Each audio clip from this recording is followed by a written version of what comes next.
E falar para o Jean Reno e para Adriana Barraza, nomeados ao Oscar e pessoas super importantes, falando assim: ó, prioridade é Pinguim, depois é vocês. Começa agora mais um Cine Vitor e muita coincidência, eu não sei se é coincidência ou se era para ser dessa maneira. Hoje eu estou num lugar com essa vista que eu acho que o nosso convidado conhece muito bem essa vista, né? Eu estou em Floripa, no Festival de Cinema, e fiz essa pausa para a gente falar com o David Shearman desse novo filme, Meu Amigo Pinguim, que eu tenho muitas curiosidades sobre esse filme. Seja bem-vindo, muito obrigado aí pelo nosso bate-papo de hoje, seja bem-vindo. E sinta-se em casa, né, praticamente. Obrigado, Vitor. Eu nasci em Florianópolis, fiquei em Florianópolis até os 10 anos de idade. Depois eu fui embora. Hoje eu já passei mais tempo aqui em São Paulo do que em Florianópolis, mas ainda é a minha terra natal, né? Uma ilha da magia, uma ilha muito bacana aí. Mas há muito tempo aqui já em São Paulo. Bom, seu filme, Meu Amigo Pinguim, você já vem de muitos outros trabalhos, inclusive O Pequeno Segredo, que foi um grande destaque, foi o nosso Sim. indicado para o Oscar, enfim, que conta uma história muito pessoal sua também. E agora, Meu Amigo Pinguim, também é uma história pessoal, não sua, né, mas é uma história muito cativante, muito comovente, muito emocionante. É uma história real, né, desse pescador que encontrou um pinguim. Se a gente para falar e pensar nisso, é uma ficção, né? Um cara que fica amigo de um pinguim, e o pinguim vai e volta. Não é possível que isso exista, que isso seja de verdade, né? Então, como é que foi para você assim, essa ideia? Como é que você conheceu essa história, chegou nessa história? E como é que você imaginou essa história virando um filme? Porque ela realmente é uma história de filme, né? Porque parece mentira, mas enfim, isso aconteceu. E então me conta como é que começou esse projeto, essa ideia toda do Meu Amigo Pinguim? Olha, Vitor, eu também, quando ouvi a primeira vez essa história, né, como a maioria dos brasileiros, foi através das mídias, através das redes sociais, né, a história do seu João e Dindim, parecia impossível, né? Eu até na época fiquei na dúvida, será que é o mesmo pinguim que volta? Será que, né, esse senhor não está confundindo as coisas? E depois foi comprovado, inclusive por biólogos que foram lá tirar no sangue e comprovaram que era o mesmo pinguim. Agora, a história incrível disso é que ninguém foi comprar a história, os direitos da história do seu João, né? A gente tem né, uma pluralidade de histórias no Brasil, mas às vezes esse tipo de história a gente não pula para ir lá e falar, puxa, vamos falar disso. A gente fala muito de histórias, né, de crimes e personalidades e tal, e essas histórias que são um pouco mais, né, na região família e tal, são poucas vezes, né, exploradas.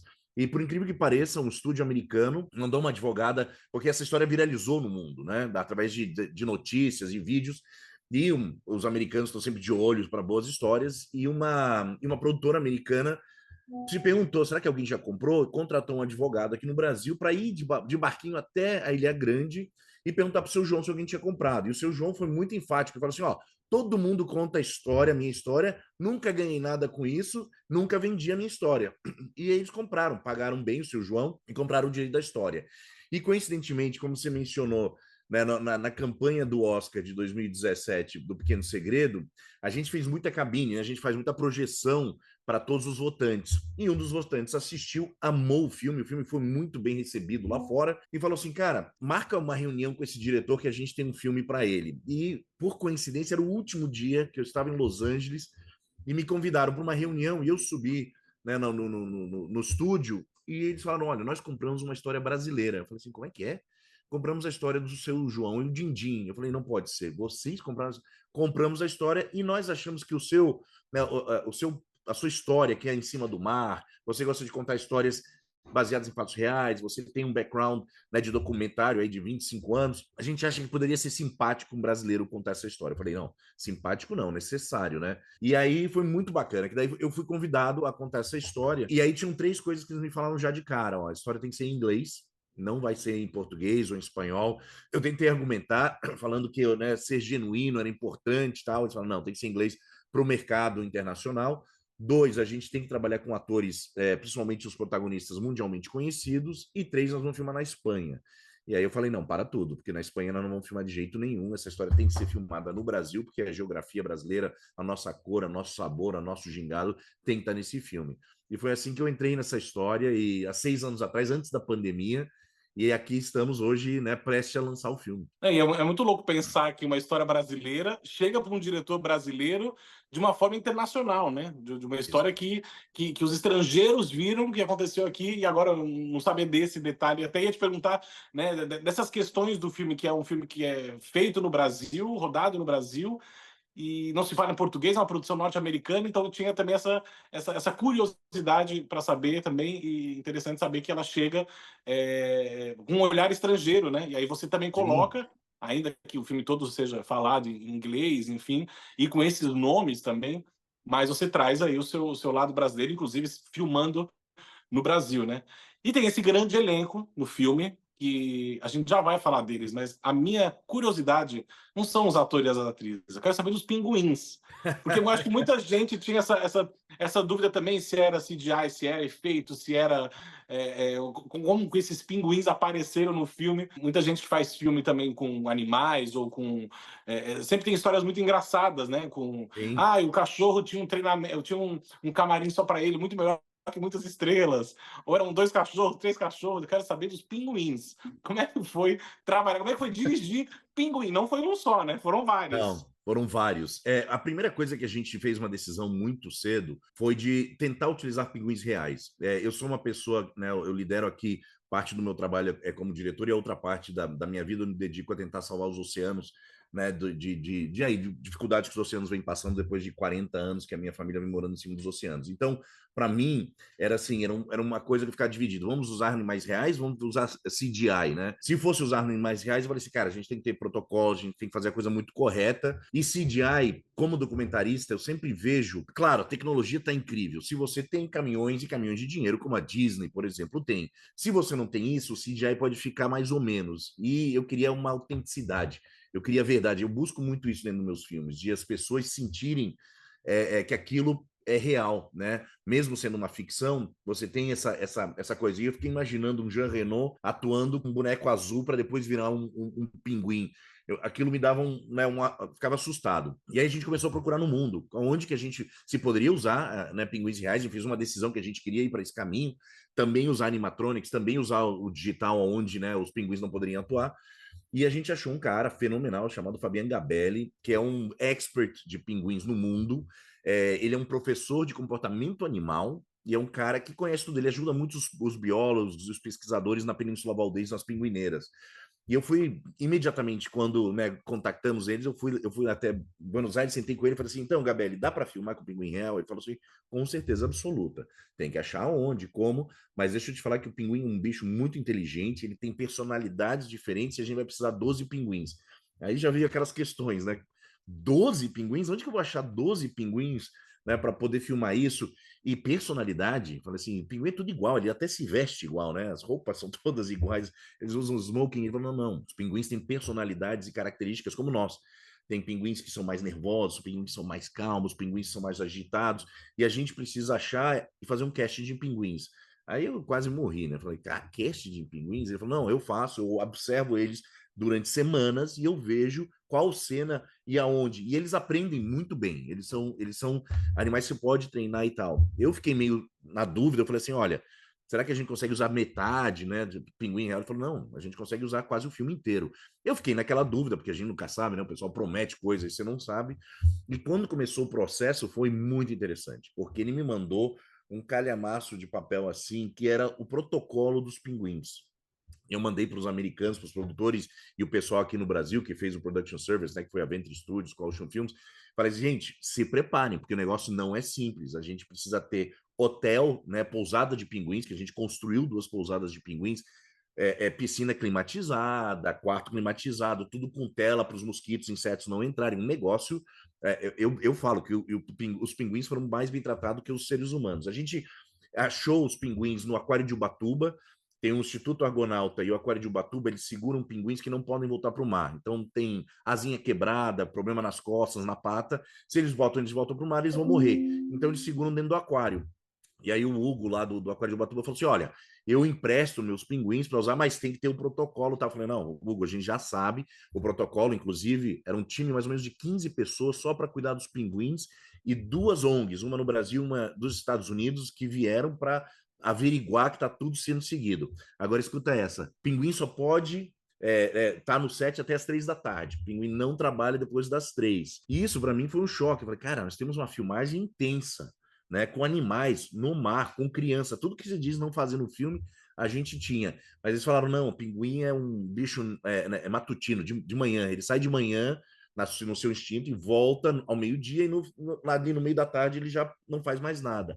Então a gente teve que mudar todo o planejamento do filme para se encaixar nos Pinguins. E falar para o Jean Reno e para Adriana Barraza, né, nomeados ao Oscar, e pessoas super importantes, falando assim: ó, prioridade é Pinguim, depois é vocês. Mas foi muito bacana, porque quando o Pinguim vem para o set, antes de ele chegar, a gente vai com lança-chamas no chão, tira todos os insetos, né, elimina insetos, pulveriza depois com antibactericida e antivírus, e aí só aí que o Pinguim pode vir para o set. É uma coisa assim incrível, e não pode ficar ninguém no set, assim, né, o pessoal, a luz, o Anthony Don Mantle, diretor de fotografia, né, ganhador do Oscar e tal, ele ficava assim: como assim não posso ajustar a luz? A gente tinha stand-in de pinguim, botava o stand-in de pinguim lá, feito, né, de borracha, botava ele lá, iluminava tudo, e o Gabelli falava: depois que o pinguim chegar, você não pode ajustar a luz para não assustar os pinguins.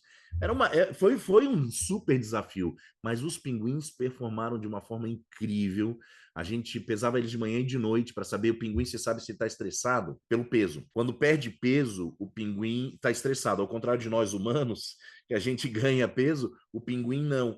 Então a gente pesava de manhã e de noite só para ter certeza que estavam tudo bem. E 2 pinguins se apaixonaram, e por isso que a gente, né, fala que a gente usou 10 pinguins dos 12, porque 2 se apaixonaram e o Gabelli proibiu de a gente usá-los. Deixa eles lá na pousada, né, tendo o tempo deles. Então foi muito desafiador, mas foi uma experiência incrível. E eu sou hoje um expert em pinguins, né? Depois de 6 anos entendendo de pinguins, e um apaixonado por esses animais que são absolutamente lindos, inteligentes e muito fortes.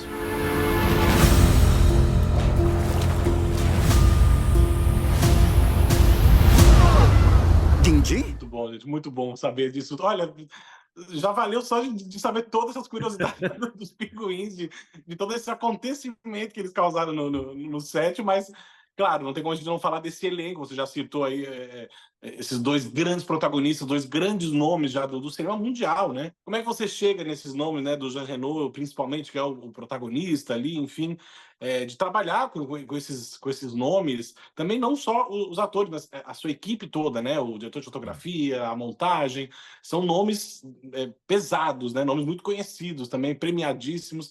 Então, como é que você chega nessa equipe toda, né? Começando com esse elenco estrelado, digamos assim, além dos pinguins, mais estrelas do que qualquer um, mas nos seres humanos, né? Como é que foi esse processo também como diretor, dirigir essas pessoas? Cara, foi incrível, né? Primeiro que eu tentei achar atores brasileiros para a gente botar nesses papéis, né? Inclusive, a gente fez um convite para a Sônia Braga para fazer o papel da Maria, e a Sônia Braga, naquela época, estava fazendo uma outra produção internacional de um filme americano, e ela não tinha agenda. Porque eu queria muito, né, que a gente tivesse os nossos atores o máximo possível. E protagonistas masculinos, né, no perfil, né, de um senhor de 70 e poucos anos que fosse mundialmente conhecido, a gente não tem que falar inglês, né? A gente tem pessoas que falam inglês, atores muito bons, mas para eles tinha que ser uma pessoa conhecida mundialmente. E aí começaram a sugerir nomes, e surgiu o nome do Jean Reno. E o Jean Reno, poxa, eu desde pequeno, na minha vida inteira, sou um apaixonado por Jean Reno, o Big Blue, né, o Imensidão Azul, profissional, obviamente. E eu olhei o profissional e falei: cara, o Jean Reno, ele é um cara extremamente profundo. E com o pinguim, o diálogo, não precisa ficar falando com o pinguim o tempo todo. Se a gente diminuir diálogo do roteiro original, se a gente conseguir o Jean Reno, vai ser incrível. Aí a produção falou: olha, a gente tem budget para trabalhar com o Jean Reno, mas você tem que ir lá convencer ele. Então eu fui colocado num avião até o sul. Tem uma casa maravilhosa no sul da França, em Baudeprovence. Fui até lá e passei uma tarde com o Jean Reno e a esposa dele, a Sofia, que é fenomenal, falando do filme, qual que era a minha visão do filme, aonde eu queria chegar com o filme. Que eu falava: é um filme família, é um filme, né, sobre pinguins, mas tem um outro lado do filme que é muito profundo. E eu quero trabalhar essas 2 camadas. Eu não quero só fazer um filme, fofinho, família. Eu quero que seja algo que afete as pessoas, até porque eu já tive experiências parecidas na minha vida, tal, e eu queria muito botar isso no filme. Né? E o seu João viveu algo assim, né, na história original. E aí eu passei a tarde com ele, ele falou assim: David, eu li o roteiro, concordo em fazer, eu quero fazer coisas diferentes, e me parece muito interessante trabalhar com pinguins e no Brasil, né? Ele tinha uma curiosidade de trabalhar no Brasil, não tinha ainda trabalhado no Brasil. E eu falei assim: não, nós conseguimos levar, depois de 6 meses de convencimento dos americanos que queriam fazer o filme na Espanha, a gente conseguiu convencê-lo de fazer no Brasil, e a gente tem os pinguins lá. Então, poxa, né, Jean? Só que eu preciso uma coisa, eu preciso que você chegue 2 a 3 semanas antes para se acostumar com os pinguins e os pinguins se acostumarem com você. Aí ele falou, poxa, mas já é 7 semanas e você ainda quer mais 3? Eu falei assim, eu preciso isso para você poder ter essa interação com o pinguim de uma forma muito natural.